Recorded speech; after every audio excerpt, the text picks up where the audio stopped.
اور اس سے پہلے انہوں نے جب شادی ہو رہی تھی رشتے داروں میں کزنس میں، تو انہوں نے یہ کہا اپنی آپس کی گفتگو میں، بیگم نے شوہر سے کہا جن کا رشتہ ہونے والا ہے، نکاح ہو چکا ہے اور ولیمہ اور سب چیزیں، انہوں نے کہا ہم سب کو شادی کا کارڈ دینے چلیں گے ساتھ ساتھ. میں کہا اچھی بات ہے، ہم خود جائیں گے. پھر بیگم نے خواہش کا اظہار کیا، اللہ تعالیٰ اس مومنہ کو اجر عطا فرمائے، کہ ہم جب سب کو کارڈ دینے جا رہے ہیں تو ایک کارڈ ہم یہاں پاس میں ایک روزہ ایک زری ہے اس میں بھی ڈال کر آتے ہیں، حضرت عباس کو بلاتے ہیں اور وہ بھی ہماری شادی میں آئیں گے جب ہم سب کو بلا رہے ہیں بڑے بڑے گیسٹ کو. تو شوہر کہتے ہیں میرے دوست نے، کہتے ہیں مجھے ہنسی آئی لیکن میں نے کہا چلو اس کی خواہش ہے چلتے ہیں. میں نے یہ کہا کہ یار بڑے لوگ کہاں آئیں گے ہماری شادیوں میں، اور میں یہ کہتا رہا. ہم دونوں گئے، ہم نے زری میں کارڈ شادی کا ڈالا کہ آپ نے ہماری شادی پہ آنا ہے. شادی ہو گئی، تقریب ہو گئی، معاملات ہو گئے. کہنے لگے 2 ہفتے بعد میرے ایسی خیال آیا، میں نے بیگم کو چھیڑا. میں نے کہا ہاں بھائی آپ کے وہ بڑے سرکار نہیں آئے شادی میں جن کو آپ کارڈ دینے کے لیے گئی تھی؟ تو بیگم نے کہا کہ اللہ بہتر جانتا ہے.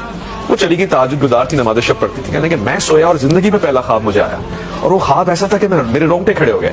خواب میں جس شخصیت کا ہم ذکر کر رہے ہیں، سیدنا حضرت عباس اخ الحسین، وہ میری آنکھوں کے سامنے، اور مجھ سے کہہ رہے ہیں کہ تم ہمارے چاہنے والے، تمہاری بیگم ہماری چاہنے والی، اور ہمیں کچھ بلائے اور ہم نہ آئے اور ہمارا چاہنے والا ہو. باخدا ہم تمہارے دعوت نامے میں تیار ہوئے، آمادہ ہوئے اور چل کر آئے، مگر تمہاری شادیاں اس طرح کی تھی کہ ہم آ سکتے؟ ہم پوری شادی کی تقریب میں باہر کھڑے رہے، وہ ڈھول، وہ تماشا، وہ گانے، وہ فحشا، یعنی وہ چیزیں، ہم صرف تمہاری محبت میں آئے اور دروازے پہ کھڑے رہے. لگ رہا تھا کہ ہم دربار یزید میں آ گئے. گویا ایسی شادیوں میں ہمیں بلا کے تم نے ہمیں عزت دی.